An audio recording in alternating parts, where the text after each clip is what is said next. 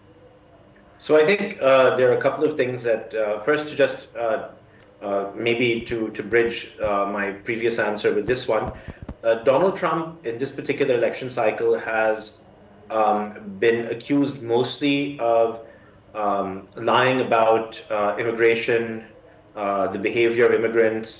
I think we all remember his much lampooned statement that they're eating the cats, or eating the cats and dogs, or whatever, eating the pets in Springfield, Illinois, I think it was.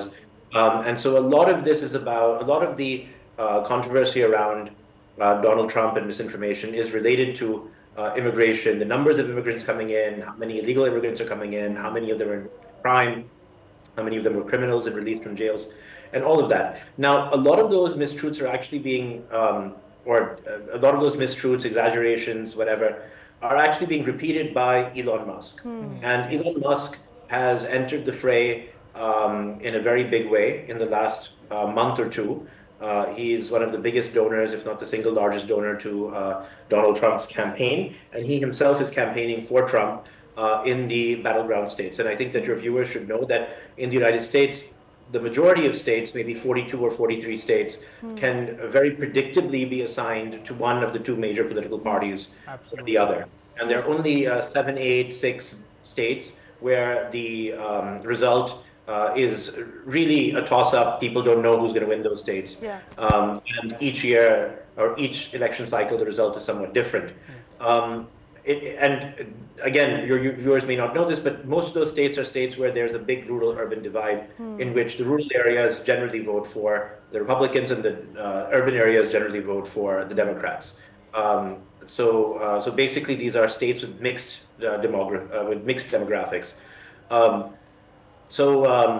The thing is that Elon Musk is a unique figure because he is, he used to actually be a figure who was very respected on the left, very respected by Democrats because of his championing of science and technology and environmental causes. I mean, Tesla is one of the world's largest manufacturers of electric vehicles, and the entire electric vehicle narrative is very much a left narrative in the US. Absolutely. Because a lot of people on the right don't even believe that climate change exists. and they don't want anything replacing their petrol-fueled cars. So Musk was actually a darling of the left, but that has changed very dramatically in the recent past. And now he's considered to be as bad as Trump or worse than Trump. And the thing is that, of course, by purchasing Twitter, he has gained an enormous kind of asset, weapon, when it comes to spreading information of his choosing. But if you recall, prior to his purchase of Twitter, and there's been a lot of reporting on this, the previous ownership or management of Twitter was very much anti-Trump. Yeah. Sufyan, you've been very comprehensive with your replies, and I wanted to ask you a question regarding the misinformation campaign. We've spoken about the misinformation that has actually been a part of the run-up to the elections, but it is being widely anticipated that violence can happen if Donald Trump actually loses the election. So what kind of misinformation trends can we witness after the elections? Well, the other misinformation, other than the misinformation about immigration, is basically, misinformation related to who won the 2020 election, because Donald Trump continues to say that he did not actually lose the 2020 election, that he won the 2020 election. He doesn't always say this. He mostly says it or implies it. And so the idea is that his supporters are not going to believe that he's lost the election if in fact he does lose, and then they're going to become violent. But I don't think that one can simply predict violence on the day after the election if Donald Trump loses. I think that would be going too far. But he's definitely charging up the crowds at his rallies and making them feel that there's a chance that the election will be stolen from him yet again. Excellent. Thank you so much, Sufyan, for joining us today. These answers were really useful and very insightful as well.